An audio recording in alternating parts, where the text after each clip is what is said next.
may or may not be around later on in the show. Evan, we're into OTAs. How you feeling today, bud? I'm feeling well. I'm ready to get some real football underway here. Maybe put some pads on at some point. Do some hitting. You never know what they get out of these OTAs. The rules are pretty safe, let's say, these days, but they still let them get out there and run around and do some stuff. So that's cool. Well, we start with some breaking news of sorts in Patriots land, and that is that Julian Edelman and the New England Patriots have agreed to a 2-year contract extension worth $11 million, $9 million guaranteed. Mike Garafolo was the first to report. Adam Schefter later confirmed, and Ian Rappaport had the details on the contract. Evan, Julian Edelman's been the man here, and little surprising as he hits his age 31 season. What was your take on the contract? Yeah, I mean, it's hard not to like the deal. It's a pretty team-friendly deal. To look at what guys like, obviously Julian Edelman's not a top-of-the-market wide receiver like an Antonio Brown, but to see what Antonio Brown got out of Pittsburgh, to see what we just mentioned off the air, guys like Deshaun Jackson and Pierre Garçon got, to see Julian Edelman pencil in there at right around $9 million guaranteed money. I mean, it seems like a steal. And for another portion of his career, Julian Edelman is going to be a bargain for the Patriots and a team-friendly contract for sure here. Yeah, and just to put some context to it, you mentioned Jackson and Garçon. We were talking about them off the air.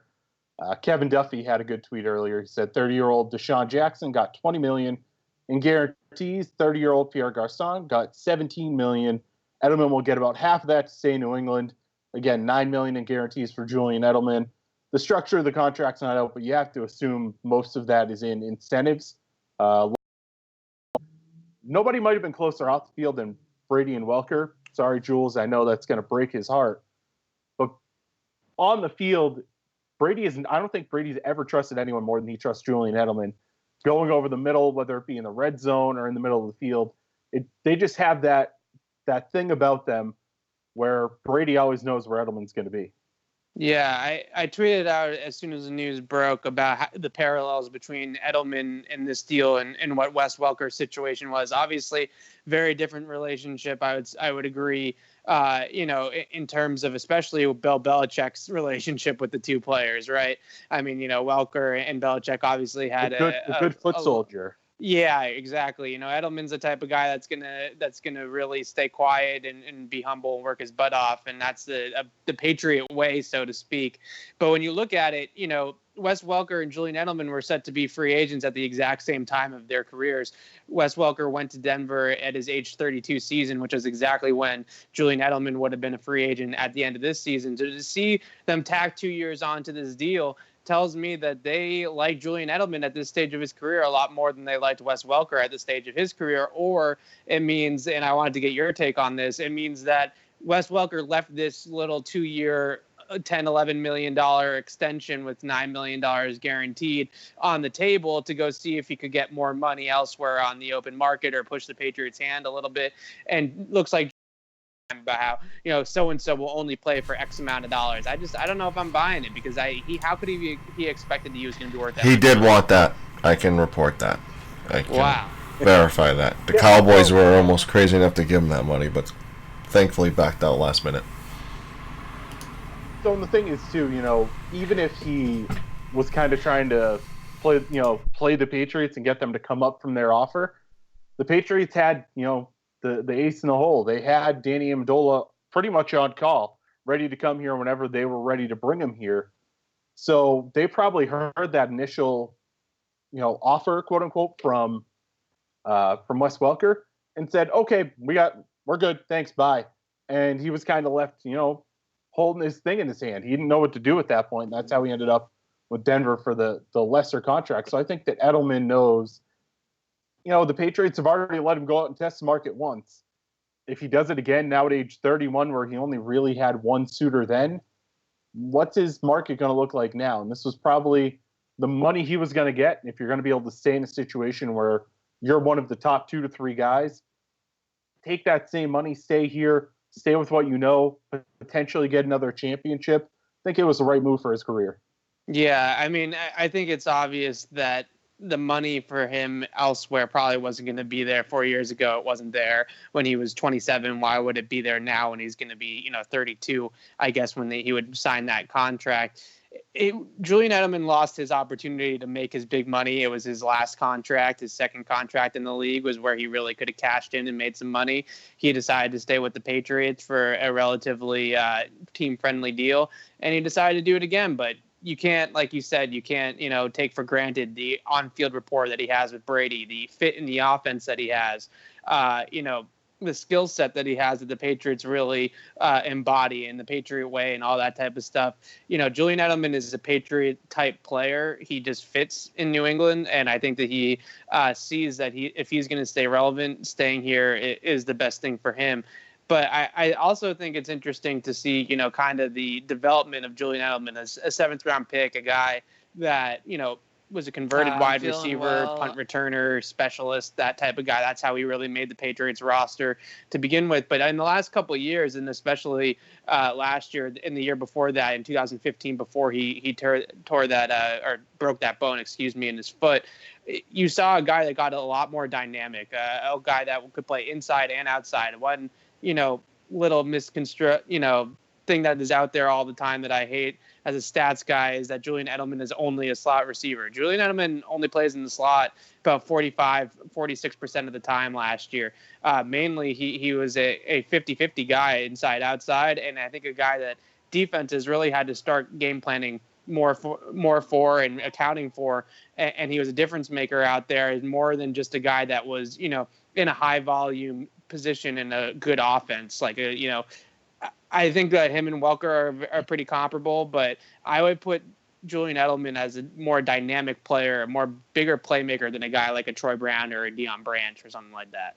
I would say he's a bigger playmaker than Welker was too. Welker was more of that traditional slot role. I love Wes Welker. I hate to say bad things about Wes, but you're 100% right. He was limited athletically. I mean, you could ask him that, and he would say the same thing. He was limited athletically, especially compared to a guy like Julian Edelman. It's just a bit much different player in the open field. Those two guys. Edelman is always getting those extra yards, always doing stuff like that, and he's super efficient in the slot. That's really where it comes from. When they put him in the slot, he's as good as it comes in the entire NFL, but they really move him a lot around the formation, and he's more of a scheme versatile guy than I think people give him credit for. And that was why I think that, 4 years ago, he was a guy that really was just going to play in the slot and produce like a Deion Branch or a Welker would in the Patriots slot. But now he's a guy that I think in the last couple of years has really expanded his game to that next level where he might be a top 20, top 30 receiver in this league. And then you look at the numbers that he got, to be a guy that's that high, I would say, and a guy that definitely is a comparable player to it. White. Now, obviously, you can take guys like Devin Lucien, DeAndrew White, Cody Hollister, kind of push them off to the side. But when you're looking at the battle for that last spot, it really comes down to, is Danny Amendola guaranteed to be on this roster? And before this extension, I think a lot of people would have said no-brainer because of him taking a pay cut this year. But this kind of moves things around a little bit where, Edelman's here long-term, Cooks is here long-term, Mitchell's here long-term, Hogan, probably in the next 2 years. Is this a spot where you can potentially squeeze Danny Amendola out, fit in your guy, Austin Carr, let him start grooming himself into this offense, and in 2 years be the replacement for Edelman? I think that makes all sorts of sense. Really what you see is that the Patriots' top 4 receivers, the 4 guys you mentioned, Edelman, Cooks, Hogan, and Malcolm Mitchell, are locked up on the Patriots for the next 2 years. They're going to be, those guys are under contract in New England until the 2019 season, the 2018-19 season, all the way through that. So basically what you're looking at is that 5th wide receiver spot is really for the next 2 years going to be the only way that a new wide receiver or a guy other than those 4 is going to make the team other than Matthew Slater. So why would you keep around a guy like Danny Amendola at this stage of his career with only 1 year deal, on his deal left, and a guy that you're probably not going to have in the plans long term when you could hang on to a high upside guy like Austin Carr when you know that he's probably not going to see the field in the next 2 years because you have those top 4 veterans. Well, Mitchell's not a veteran, but he's already been in the system. So you have those top 4 guys that you know are going to play the majority of snaps. And Austin Carr is obviously a great fit in that Julian Edelman role, and expect him to catch a pass or to be in the right spot or to catch a big first down on third down, stuff like that. But I think that unfortunately it's really going to be hard for any of the fifth receivers that they have on the roster to see the field anyways. So keeping a guy like a young Austin Carr who's under contract for a while really seems like the best way to use that roster spot. Yeah, and especially when you take into account, this roster, as we've said before, loaded with offensive talent. That fifth receiver, even that fourth receiver, you look at this year, Malcolm Mitchell, his playing time might be squeezed a little bit when you consider Gronkowski, Allen, and then you consider all the running backs, White, Lewis, Burkhead, who, we've seen at OTAs through the videos and stuff like that. He's been working extensively with Tom Brady. So you have Burkhead, and then you have Gillislee.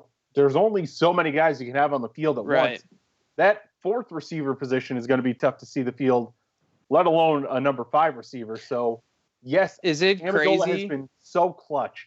He's been so important to this team, and people want to knock on him because, yes, he has an injury history. Yeah, he's been hurt and wasn't necessarily worth the contract the Patriots gave him, but he's come up in so many big spots. You look back, his first game against Buffalo, where he had 10 receptions with a torn groin. Only defend, but also on special teams when they had those formations where they could put both Amendola and Edelman back to receive punts and stuff. I mean, it was a dangerous look. It's tough to cut Danny Amendola, but I feel like that fifth wide receiver spot, it basically is a tryout, right? And you got to have a guy that has a high ceiling, a guy that is young, is under contract for a while. Having a 1-year veteran that's on the wrong side of 30 come in there and take that fifth wide receiver spot when you know that he's probably not going to see the field a whole lot. I don't know. It's tough to swallow that. And is it that crazy to think? You mentioned all the skill players that the Patriots have. I don't think it's that crazy to think that they only carry 4 real wide receivers for some of the season on the active roster. Obviously, they'll have Matthew Slater as the 5th wide receiver. But guys like a James White, guys like DJ Foster, obviously they have the tight ends. Those guys are receivers, those are James White is a de facto receiver.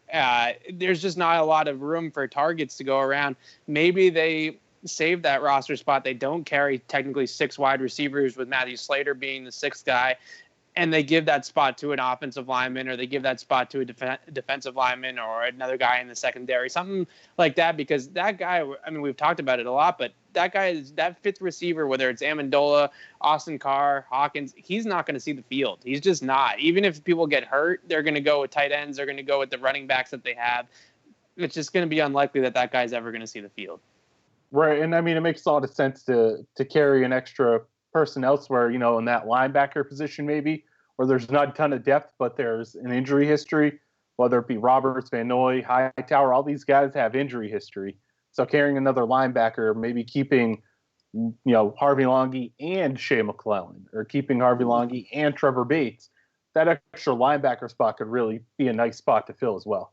Yeah, I agree with you there. I just feel like it could be useful to have that roster spot elsewhere when we know that the pass catching duties are really going to be taken care of by some big name players here.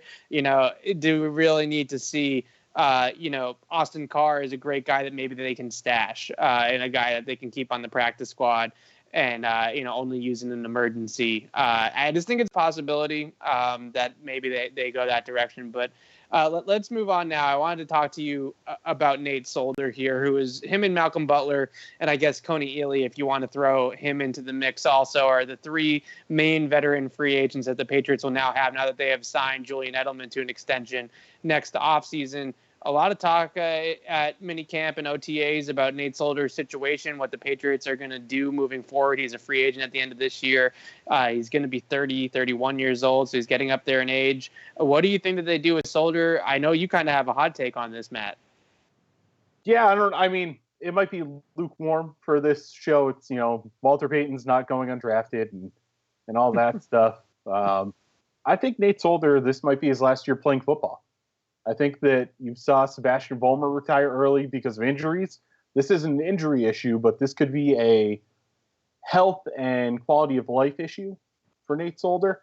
You know, for a guy who is a rather unassuming figure, he's been through a lot in his short time in the NFL. He's battled cancer. His son has battled cancer.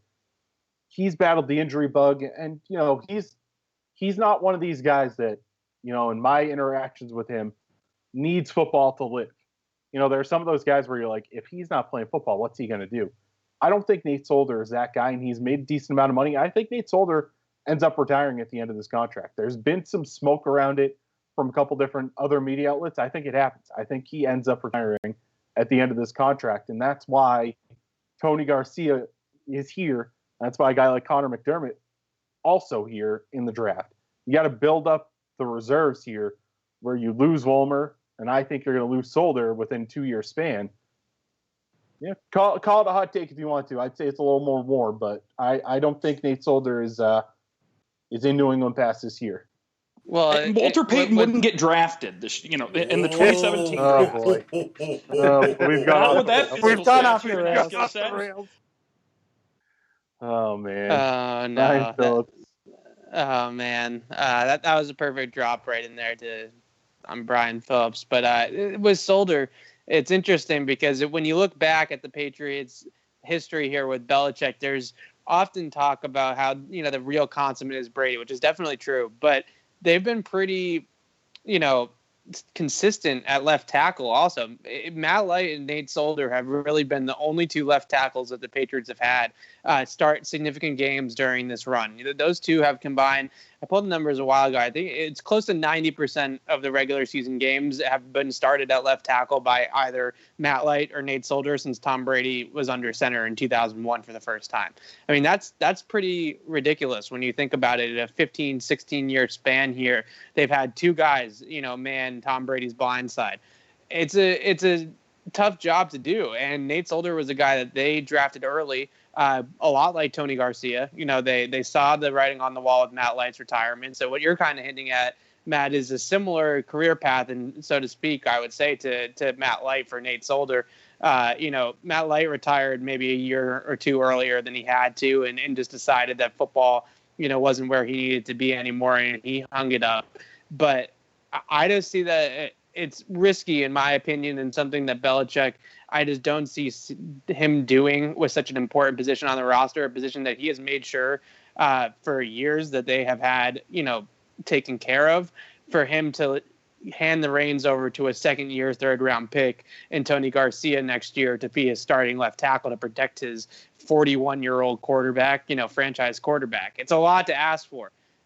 If Nate Solder is expecting to get, you know, big-time Matt Khalil, Andrew Whitworth type money, then I understand that maybe it's the route that they have to go. I see like a similar, maybe a little bit more money just because of the nature of the position, but a similar 2-year extension coming down the road here. And I think Nate Solder is the next guy up, in my opinion, to get that extension. I mean, if Solder leaves that money on the table, if he wants to continue playing, he'd be foolish not to go to free agency. I mean, franchise left tackle, he's a franchise left tackle. You see the money, you know, he would get Whitworth money. He'd get that 35, 40 million guaranteed. And, you know, I, you know, like I said, it's more of a hunch for me. I think that he's a guy, like I said, he doesn't need football to live. He has his son, he has his wife, he has his health. That's, you know, he's grown up a lot. He's a guy who had to. You know, it's an unfortunate situation that, you know, him and his son both have health problems, but he's handled it with class, and he's kind of faded back a little bit. You know, he's not that vocal leader that you would expect your left tackle to be. He's kind of an unassuming guy, and it wouldn't shock me one bit if he walks away after this season. No, it wouldn't shock me either, and I agree with you 100% that he's a guy that appears to not need football. I think he's very, you know, family-oriented and stuff like that, and the experiences that he's had with cancer and his family, I'm sure, has put a lot of football into perspective for him, and I'm not sure that he necessarily needs that going forward. I think the Patriots kind of need him going forward, unless Tony Garcia really shows us something in training camp and in August. I think that, you know, it's very risky to me to give such an important position to such a young player. I know they did it with Solder when he took over right from Matt Light in his tonight, second year, but Solder was the 16th overall pick in the draft. He was a first-round pick. He was a well-thought-of player, and they gave him a year still to play right tackle until he came over and played left tackle. Tony Garcia is going to be sitting on the bench all year. It's just a risky endeavor unless they're going to go and get a stopgap, or they're going to go and draft another tackle, which I doubt, but maybe after they took 2 in this past draft, they go draft another tackle next year in an earlier round to eventually take over for Nate Solder. I just think that it makes a lot of sense from a team's perspective. If Nate Solder wants to come back and play, to sign him to a 2 or 3 year deal that kind of bridges the gap between him and Tony Garcia and gives Tony Garcia a little bit more time to come around. Yeah, I mean, it really depends on what we see from him. He's a big guy who I'm not as high on as other people have been. I think he's a waist bender. I think that he lunges a lot, and in the NFL that gets you killed as a left tackle. But with a year to learn under Dante Scarnecchia, a year to learn under Nate Solder, and really a year where the Patriots, they're one of those teams, they did this with Solder. They sneaky fit him into a lot of situations with that tackle-eligible tight end. That's fair. Don't be surprised if you see a lot of Tony Garcia as that tackle-eligible tight end this year. Yeah, his rookie year, Nate Solder, you're right. They did really try to get him ways to get him on the field. I could definitely see them doing the same thing there with Tony Garcia. I guess, in blowout situations too, the Patriots are probably going to be in a few of those types of games. They can go that direction and get him a few snaps maybe in fourth quarters and stuff like that too. I just think that he's got a guy that has a lot longer way to go at this stage of his career than Nate Solder did when they drafted Nate Solder in 2010. To expect him to be the franchise left tackle or the starting left tackle next year, I think is a big ask for a guy that is coming from an air raid offense that's not very similar to what he's going to be playing in the NFL.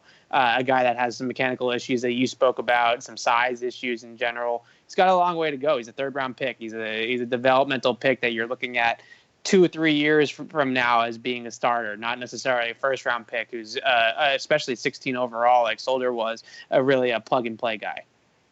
Yeah, and from one third-round pick to another, there was some other breaking news today of sorts, and that was the Patriots now have all their draft picks locked up.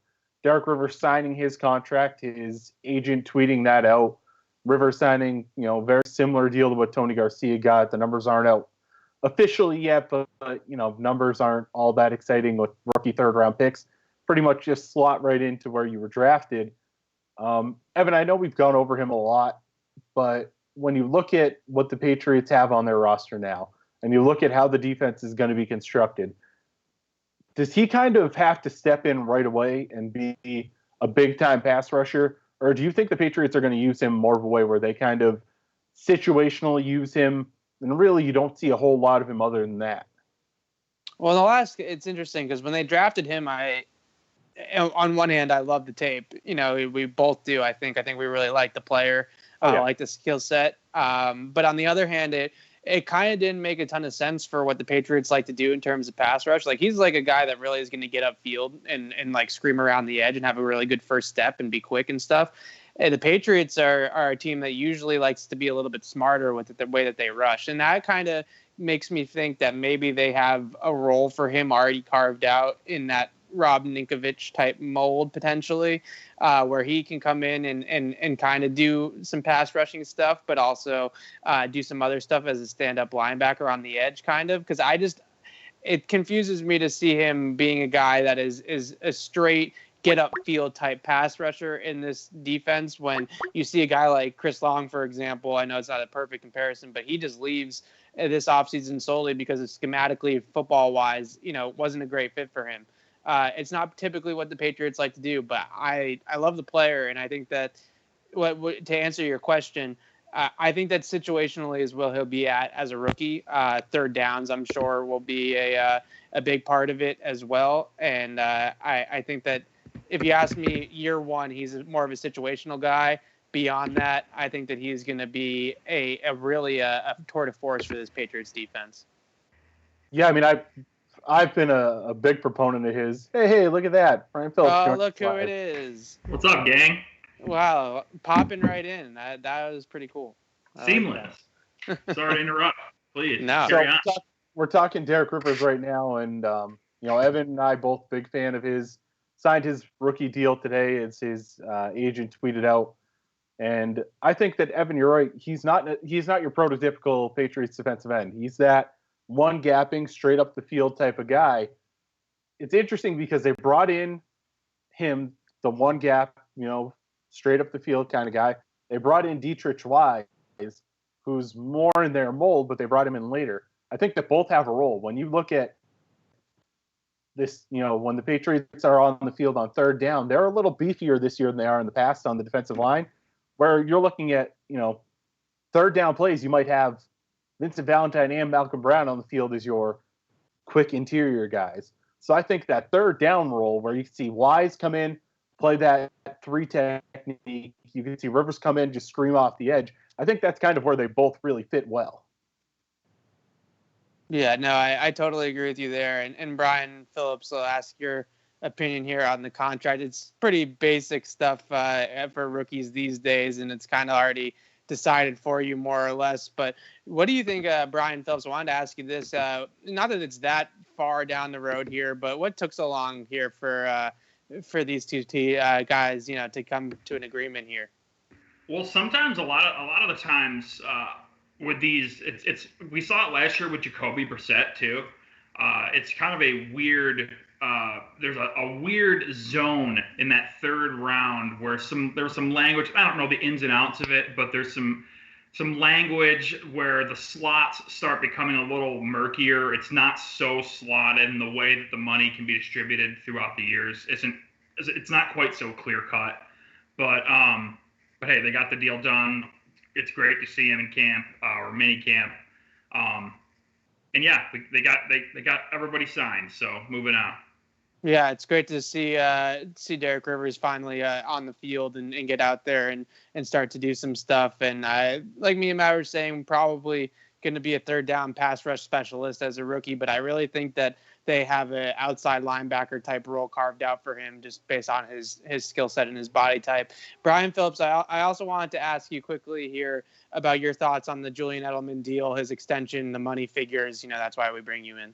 Yeah, I just got, I'm just getting plugged back into the real world here. And I believe I saw Mike Garofalo tweeted out some numbers. I believe, and you guys probably already went over it.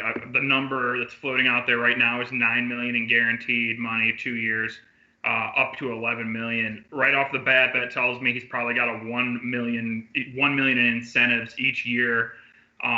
Right now, he's got those tiers going on where he hits a certain catch total, or he hits, 13 wins, or a Super Bowl win is $500,000, or a combination of the things. So I think you'll probably see that too. When you're talking about that extra $2 million in guarantees, it's going to be loaded with per roster game bonuses. We know that, especially with his injury history and his age. But I think it's a really good deal from both sides.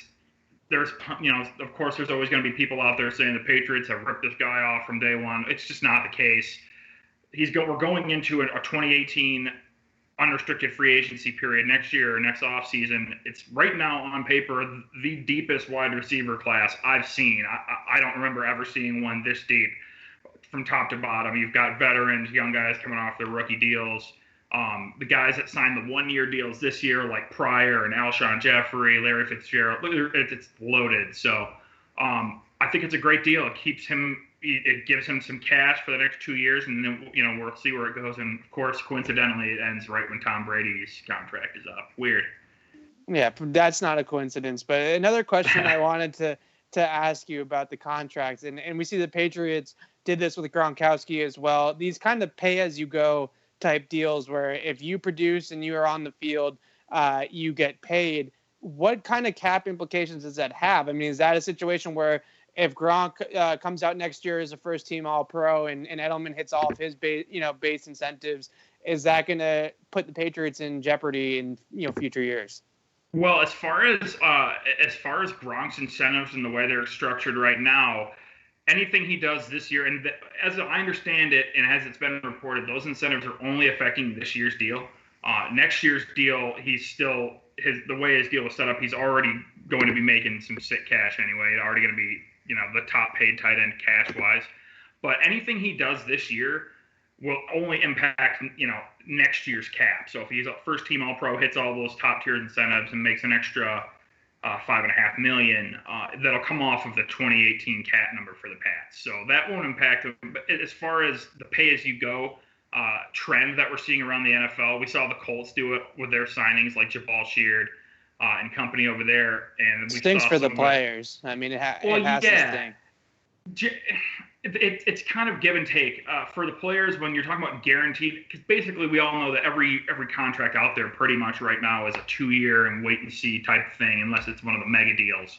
But with the prorated signing bonus and that bonus money that they get right up front, the only way they can get that money revoked is if they do something serious, like we saw, of course, with Aaron Hernandez, or if they retire early, like Calvin Johnson and the Lions going after his signing bonus, which are ridiculous. But when you're talking about guaranteed salary, there's some clauses in the CBA that make it a lot easier for them to, it's not so guaranteed. There's other things that can happen that will take away that salary. So it's part of this new cap with all the cap space that teams have. They really want to be able to shed and go as much as possible and keep their options open as they move forward. Well, we all remember the Tommy Kelly situation where he called out the Patriots as potentially withholding him from being on the field, because he had that tiered contract. That was 4 or 5 years ago at this point, but he had that tiered contract where he had to hit 80% playing time to make an extra, I think it was $2 million, and he was set to make a good chunk of money. And then he was inactive for 2 games, and everybody, was kind of scratching their head. And he made a couple comments, and then was on his way shortly after the season. So it's one of those things where these contracts are becoming more and more popular, and a team like the Patriots isn't afraid to leverage a player with that.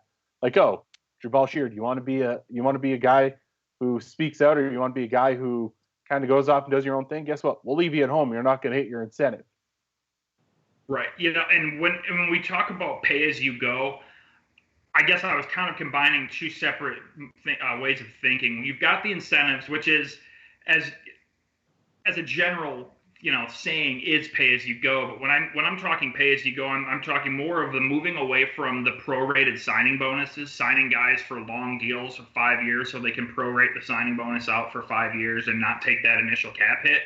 And instead of doing that, like the traditional deal, we'd still see most of the Patriots deals done this way. Instead of doing that, doing it more like a Chris Hogan where you've got a roster bonus up front for that year, and then it's a roster bonus guaranteed at the beginning of next year. You have 2 years of guaranteed salary, and then we've got you've got year 3 and 4, you've got larger salaries, but nothing's guaranteed, and it's more of a wait and see. That's more of the pay as you go as I was talking about it, but you can do the same thing, like you said, with incentives, and that's even better for the current year's cap, because if they haven't produced those numbers that the incentive tiers are set for, then it'll be considered not likely to be earned. If they do earn it, it won't hit until next year's cap.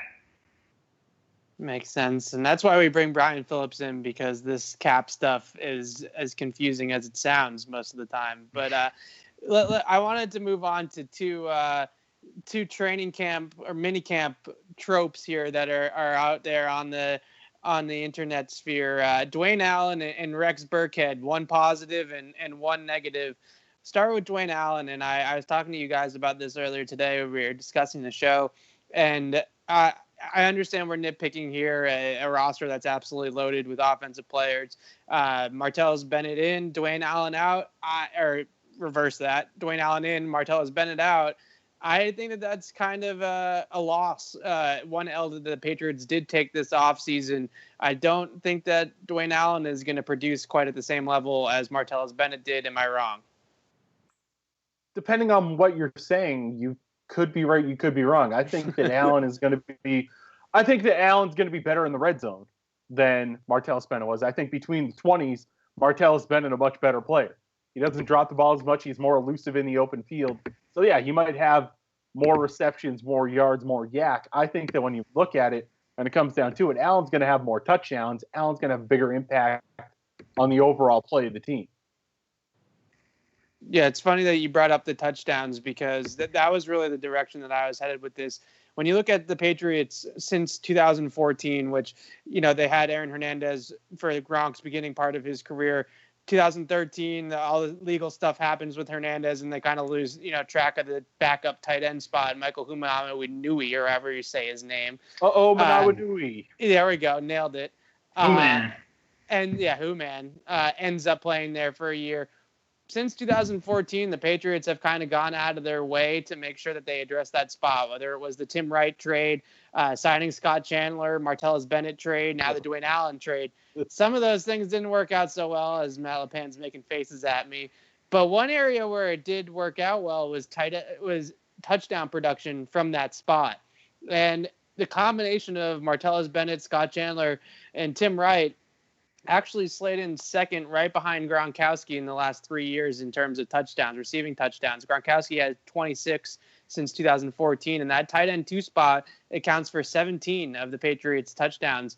That's going to be a spot where they really need that position to produce. It's not so much, they're going to have a lot of the weapons between the 20s. I think that they're going to be able to get the ball to, guys like Brandon Cooks. That is where he's really going to shine and take over some of the burden that left with Martellus Bennett. Where it really, I think, is going to be a factor is in the red zone. Malapan, you think that he's going to be a better red zone target than Martellus Bennett? Brian Phillips, what do you say?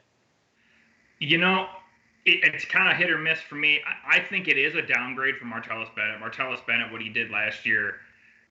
For me, I want my second tight end to be a run blocker first, and especially when you have a healthy Gronk. When you've got 12 personnel and you've got Gronk and Allen both blocking for the run game, that's what you're. I mean, and Marty Bennett was awesome in run blocking last year, but I don't know. There's so many weapons on this roster. I could also see Malcolm Mitchell progressing into more of a red zone target too. But once they get down there, you've got Mike Gillislee, who was so incredible inside the 10-yard line last year. That one cut and go running style, and then you've got Rob Gronkowski. They're going to be fine in the red zone. Give me Dwayne Allen. Give me Marty B. Give me, just not Scott Chandler. Scott Chandler is brutal.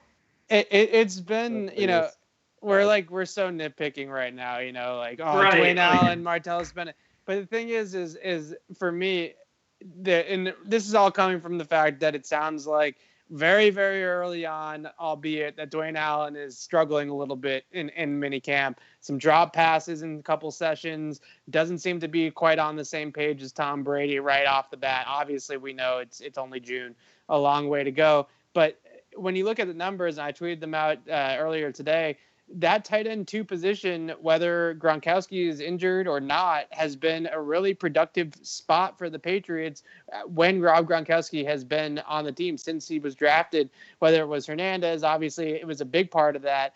But guys like Marty Bennett and even Timothy Wright, 6 touchdowns, all 1 yard, but 6 touchdowns. People just refuse to cover Tim Wright. They said he's so bad that we won't cover him, and Tom Brady took advantage. But you got that right. That guy's got to take advantage of the situation and make the catch, and that's exactly what Tim Wright did. I'm not saying Dwayne Allen's a bad player or anything like that, but some of the stuff that's coming out, I think that we're going to see a drop off a little bit there behind Gronkowski at tight end, and if Bennett, what was so great about him is that he was able to really step in and fill Gronk's void when he was injured. Maybe not same production statistically, but the role in the offense was covered, right? The routes and the specific lineup positions that he's going to line up in the formation was covered. Dwayne Allen can do that. I just don't think he's going to do it as well as Martellus Bennett, and I'm not sure that I'm going to guarantee anything that Rob Gronkowski is going to be able to play a full season. So I guess what I'm looking at is that there's a very good chance that Dwayne Allen's your tight end 1, and based off of what I've heard from minicamp and stuff like that, I'm just not as confident that it's going to work out as well. I can agree that it's definitely a downgrade from Marty B, but if you're looking at a guy as your tight end 1, if we're in that scenario, I think you're going to need a guy who's a blocker, and Martellus Bennett was fantastic, especially when you look all the way back to week 1 last year. Those clips of him on Chandler Jones drawing those ridiculous holding calls when he was actually just beating Chandler Jones. That was with, of course, Solder out that game. But Dwayne Allen was brought in because of his versatility. Scott Chandler was not a blocking tight end. Tim Wright was a glorified wide receiver. Human was a fantastic run blocker. But if you look at and it's funny when I talk to my Detroit buddies how excited they were about Tim Wright too. This guy, this is going to be the answer. This is the answer to all Detroit's problems when they signed Tim Wright. But obviously they cut him like 6 months later. So, but Dwayne Allen, I think they're going to be fine. Obviously, it is a downgrade. If there's one area where they downgraded this year, sure, it's Dwayne Allen. But man, that's what we're doing here. We're picking the one area where they downgraded in the offseason, and I'm putting a pin right on it, just so that we all know it's not all perfect. Don't you think it's almost better that it's not the Scott Chandler thing where, because you remember that mini camp and training camp, it's Tom Scott doing some side work with Gronk and Scott Chandler. They're working on goal line stuff, and then the preseason came around and they were doing their split both of them out wide and do all that, and everything looked so great. And then it was a disaster during the course of the year. Maybe we need some lowered expectations from Dwayne Allen. That's all I'm saying. Yeah, that's all. When they first made the trade, I wrote a post about him, did a film breakdown about how they were going to be able to use him in a lot of different ways because of his athleticism and blocking ability. So he's definitely a more versatile guy than some of the other guys that they've had in the mix here, other than really Bennett since Aaron Hernandez was around. A better blocker than Hernandez even. But the issue that I see here is that I think that his career path and the way that he has played as a receiver more lines up with Scott Chandler than it does with Marty Bennett. And when you start to hear about rumors about him not really being on the same page and dropping passes and stuff like that, the more and more you hear about that, you hear more about Scott Chandler, And I'm not saying it's going to end like that. I hope it doesn't. But I'm kind of seeing a season where statistically you look at it and Dwayne Allen's a lot closer to what, Tim Wright and Scott Chandler were able to do in this offense than, what Martellus Bennett was able to do. And maybe that is simply just a target share thing. And it's because Cooks is here now and he gets all the targets. But either way, we kind of acted like when the move happened, like it was an even transaction, and I'm just kind of, stemming the tide a little bit. I'm on board with it. I've been playing the role of wet blanket tonight. well, I mean, everything's so good in Patriots land right now. They just signed Julian Edelman. They signed Derek Rivers finally. Everything is all peachy. I had to anger.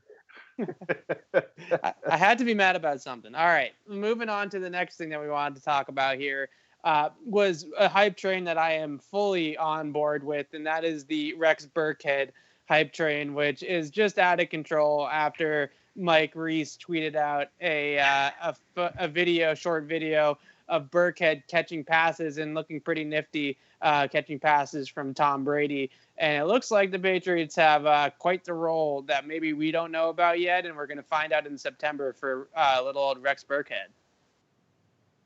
Yeah, I think that Burkhead's a guy who I'm going to play the role of wet blanket now. I think people might need to slow their roll on him a little bit. No. You're going to have James White, Deion Lewis, and Rex Burkhead all fighting for the same spot. So, yeah, it looks great. No, else looks great. The guy we just talked about. Scott Chandler was great in the preseason OTAs. He was 6'7", 6'8". He could catch the fade ball. Yeah, okay, he doesn't have pads on. He's playing against air. I think Burkhead is. He looked good against air, Rex Burkhead. He did. He looked really good against air. He looked great against air. I think that Burkhead is going to have a good role. I think that he's a good player. I don't think that he's going to be this dominant player that some are predicting him to be because he's not going to get enough snaps for it. James White just got a contract extension and is coming off that Super Bowl game. He's going to get a good amount of plays. Deion Lewis coming out today saying he feels more healthy than he's felt in years and better than when he started with the Patriots. You look at that, and those three guys are all fighting for really one role. And before everybody goes out and gets excited when they use two of them in the backfield in the preseason, they don't do it in the regular season. Let's all pump the brakes on that because I'll admit it too. I'm going to be at the preseason games tweeting out, "Oh my God, split back offense, unstoppable." It's like the 4 tight end offense that we saw. It's just not going to end up happening. I think that Burkhead fills a solid role and makes it so that you can never really sleep on any down on the Patriots. First, second, third, even fourth down, you have guys that are talented enough to come out, make plays out of the backfield, and create mismatches, and that takes attention off of guys like Gronkowski, Allen, Edelman, Cooks. They're just such a dynamic offense. He's not going to put up the big numbers, but does fit a big role. Well, right. I mean, and two things. One is it's great that he's a 4-down player, right? I'm sure Bill Belichick that was one of the main reasons why he's here, is that he's a guy that can also play on special teams. But it's the versatility with this guy is just out of control. I mean, he's going to be able to run the ball between the tackles. He's going to be able to catch the ball out of the backfield. He can play on special teams, like I just said. He's just such a Patriots type player. It's great to have him on the team. Obviously, I agree that it's going to be tough for him to see the targets to get any insane type production statistically. But I mean, overall, this has to be one of the deepest, or if not the deepest, Patriots backfield that we have had seen this team ever have. Maybe, back in the early part of the dynasty, obviously Corey Dillon was a top name. An all-pro type running back, but behind him it was Kevin Falk, and then not much else. Even 2007 it was Sammy Morris and Lawrence Maroney and Kevin Falk. It's hard to press to find a more talented Patriots backfield than this one. Yeah, and when you're talking about bringing Burkhead in, my initial thought was, well, Brandon Bolden, the special teams role he played, Burkhead will be coming in, taking that role. Then I saw the cap number that, the cap figure they gave him, and $3 million. Obviously, that speaks to that his role will be more than just special teams. Although we did see him as the personal protector in minicamp, which is, it's a brewing huge controversy. Role. Yeah, huge role, brewing controversy around New England because, as you guys all well know, I'm sure that's Nate Ebner's role. And he's going to be walking into Nate Ebner's turf and taking his personal protector role. That's a big story, okay? But no, I see him as he's a bigger back than White and Lewis, of course. I see him as like a hybrid Brandon Bolden, Tyler Gaffney-ish type of guy. The guy that Patriots fans wanted. So you're saying he's going to have no role? Well, time out. No, Brandon Bolden, Tyler Gaffney, he's going to be the guy that everybody wanted the Patriots, wanted Tyler Gaffney to be for the Patriots. That's going to be Rex. Well, Brandon Bolden isn't a terrible comparison. I mean, we're getting off the rails here, but Brandon Bolden's not terrible. Strictly from a role perspective. I mean, he's a better version of Brandon Bolden, right? He's a guy that can probably bring a little bit more on offense than Bolden could bring, but when you look back at he better at $3 million. Wow, yeah, I know Matt LePan is not a Brandon Bolden fan. I know that for a fact. Nor am I. Let me set the record straight right now. Anytime I saw him on the field last year, specifically in Pittsburgh on third down, dropping 3rd and 5 passes wide open in the flats, I'm getting frustrated thinking about it. But yes, the sound that Matt just made, that's what I feel about Brandon Bolden. But that's the role, and those are the snaps that he's going to be taking over. It's just, where do you fill in the rest of the $3 million spent? That's why I think we're seeing a lot of Rex looking good against air. Again, Walter Payton wouldn't get drafted in the 2017 draft. Twice. We've gone off the rails again. Well, I just Walter Payton. They're undrafted guys together, right? I'm going against both of you on this one. Rex Burkhead, he's going to play his way into snaps, into touches. I'm not saying he's going to have a huge, crazy 250 touch type year, but I'm predicting some touches, and I think that they like this guy. I mean, they brought him in on a big contract for a running back. He obviously is a well thought of guy in Cincinnati. Some of those guys were saying that he was the best running back on the roster in Cincinnati with Gio Bernard and Jeremy Hill and those guys. I'm just saying that's what the execs are saying. The sources say, So I think that he's gonna be. I think he's gonna be a player in this offense, and they're gonna find a role for him. And then I think it showed the way in that obviously we're taken from 40 seconds of video that Mike Reese is showing us at practice, but to see him working the way that he was with Brady, It's good to see at this stage of the career to see already those two guys, be out there and working together. It's like the Armin Armstead. We saw him on the field one time, and everybody freaked out. He's gonna be the next Reggie White. I love this time of year. We need real football. All the hype train is coming now. I love it.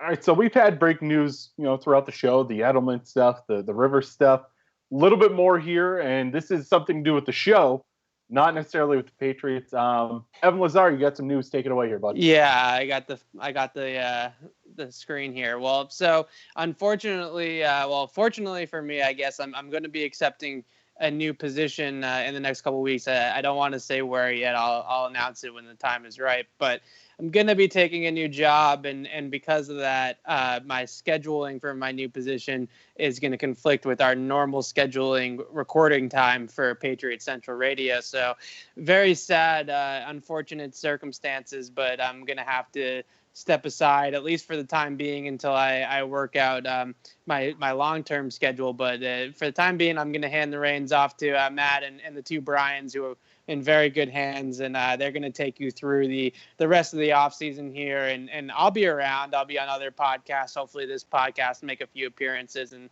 then when the regular season picks up, I'll figure out some sort of way to jump on the show from time to time and still be heard. But I want to thank everybody for listening deeply from the bottom of my heart. Honestly, it means a lot. And thank to Brian and Behind the Glass for everything he's done for me and to put me on the air. Pretty young kid to throw on the air, so I really appreciate that. And Matt LePan and we had a good thing rolling, and I'm disappointed that it has to end like this, but I appreciate everything that you've done. And Brian Phillips, I know you're new to the gang, but we're glad that you're here, and you're gonna do a great job with Matt the rest of the way, and keep it up. And thank you all three of you guys sincerely for what's been a really fun ride here, and I hope I'll be able to jump on and continue it at some point. Well, yeah, thank you. Very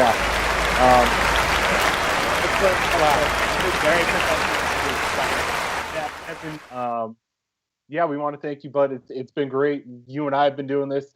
The circumstances were a little weird that brought the show together, but we've been doing this since about December, and it's been a pleasure having you on. We hope to have you on again in the future, but go move up that ladder, bud. And, yeah, it is what it is. It stinks, and I know that you two, we got to get going here, but just quickly, for a lot of people out there that don't know necessarily, all of us have real jobs that we go to during the day, and then we love Patriots football so much, and we love talking about it so much together and with the fans and stuff, that we just do this, out of the goodness at our heart, right after work, 9:00 Eastern time.